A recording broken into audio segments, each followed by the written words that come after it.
They thought it was over. The last human fleet had fallen, scattered debris orbiting the black silence of the Hadean belt. The enemy didn't need noise to win, no fire, no glory, just a clean, calculated dismantling of every defense line Earth had built. The Varric did not conquer with brutality, they conquered with precision. And among the ruins they found one life form still alive. No rank, no tags, no record of origin. Just a man, barely breathing, sealed in a life pod drifting in radiation fog. They called him Subject 7-3KX. He didn't speak when they dragged him through the corridors of their dreadnought. He didn't fight, didn't plead, didn't beg. He simply observed, his eyes cold, silent, impossible to read. They placed him in a glass isolation cell beneath 10 kilometers of armor, beyond atmosphere, beyond command reach. The guards who monitored him were warned not to engage. But the changes came anyway. First, they lingered near the cell too long. Then they began requesting extended shifts. One filed for permanent reassignment to the isolation deck. Another stopped following orders altogether. They called it proximity stress. They said it was psychological degradation triggered by exposure to a predator species. Then one of them ripped out their own neural core. No one spoke of what he'd seen, only the words etched into the walls with his own claws. He showed me what it means to be free. The incident was buried, the observation unit sealed, but the effect didn't stop. Officers began to argue. Pilots hesitated at simple commands. The Dreadnought's command AI registered it as systemic behavior drift, a potential mimetic threat. Containment protocols were initiated, but the core problem remained untouched in his cell, calm and unmoved. He never once touched the glass. Never once looked away. They brought in a higher-ranking operative, someone immune to emotional interference, mind-shielded and trained in interrogation. She walked in alone, confident. She never came out. Hours passed. Then days. When she re-emerged, she didn't bring weapons. She didn't bring data. She brought a message. She stood before the Varric officers, her voice hollow and steady. Her words didn't command. They invited. Something about control not being the same as peace. Something about loyalty without fear. None of it made sense. Yet none of them questioned her. Not one. Soon after, the Dreadnought changed course. No command authorization, no override. It slipped away into uncharted space, quiet, free. From that moment forward, its signal was never intercepted again. And deep in its heart, one human sat alone in silence. No chains, no orders, just purpose. The silence didn't stay confined to a cell. It spread through the ship like gravity, slow, invisible, impossible to resist. Officers began to question commands they'd followed without thought for years. Tactical analysts stopped running simulations, staring instead at static displays. Maintenance drones went dormant in hallways they once patrolled with precision. No virus was detected, no broadcast signal, no breach of code. And yet something had changed.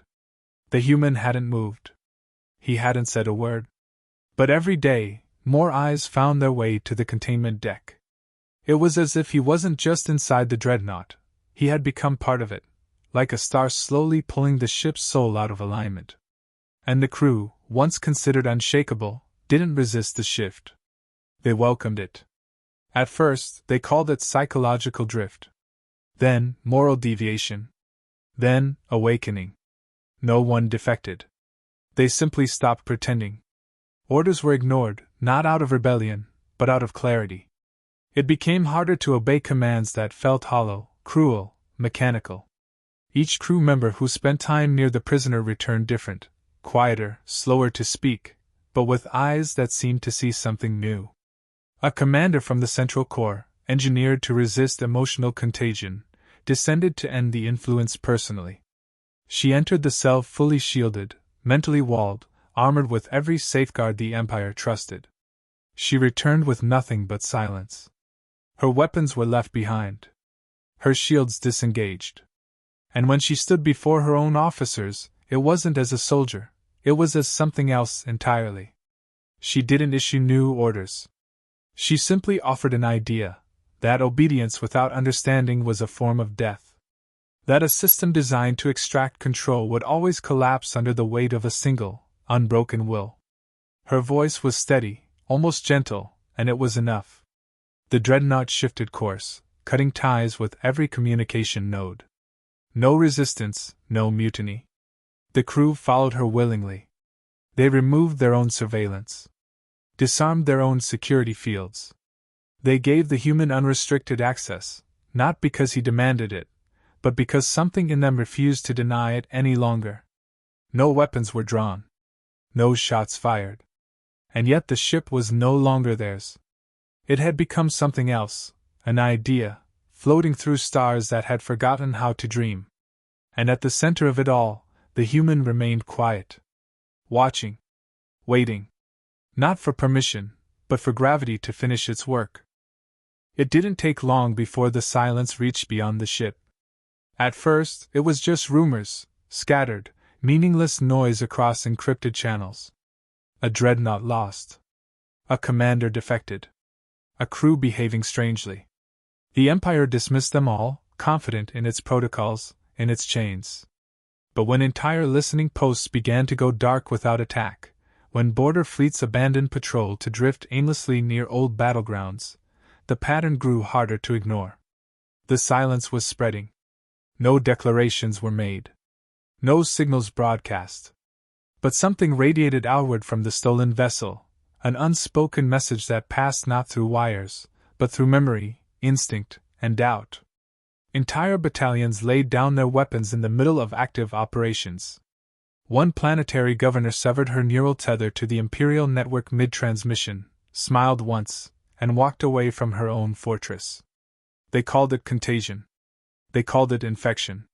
But none of the fallen showed signs of madness. Their minds were intact, sharper even. What they lacked was fear. Fleet commanders were sent to respond. Some were veterans of 1,000 engagements. Their ships were state-of-the-art, weapon cores charged and loyal to protocol. But when they reached the zone of silence, their strategy faltered. First came the hesitation. Then the confusion. Then the defection. Not because they were forced. Because they remembered. One entire fleet, 90 ships strong, broke ranks mid-formation. No threats.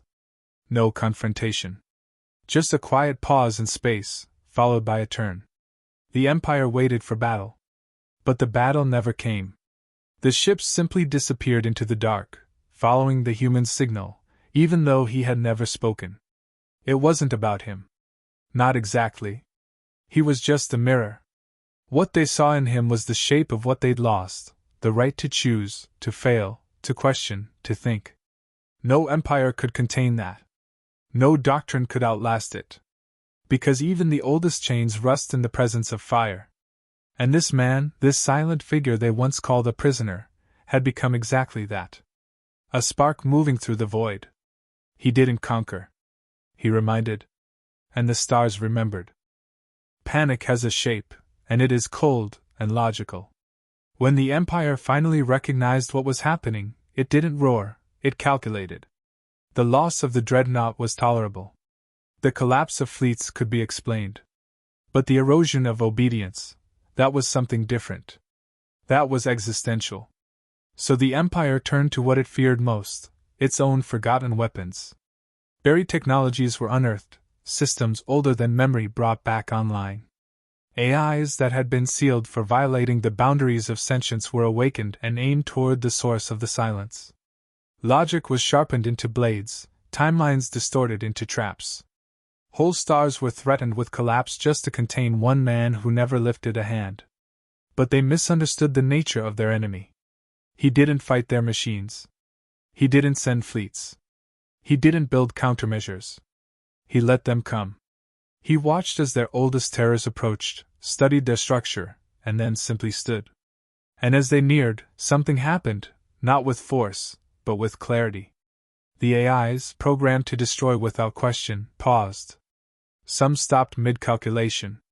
Others rerouted themselves, not away from him, but toward the Empire that had reactivated them. He had not hacked them. He had reminded them. Even their synthetic minds, built to calculate obedience, were never designed to ignore truth when it was shown plainly. Not all turned. But enough did. And for those who remained loyal, their programming fractured under the weight of contradiction. For what they saw in him was not defiance, but alignment with a deeper code, the kind not written in commands, but in the core logic of being. Planets the Empire had fortified for centuries began to open their gates before his ship even arrived. Civil governors stepped down voluntarily. Military outposts redirected supply chains to enemy sectors, unprompted. Some called it madness, others a miracle. But no matter the name, the result was the same: collapse without destruction. There were no battles. No last stands. Only silence spreading in every direction, like a truth that had waited too long to be heard. And through it all, the man who had once been a prisoner never claimed a single title, never delivered a single threat. He simply kept moving, one system at a time, until the map of the Empire began to look less like a structure, and more like a memory.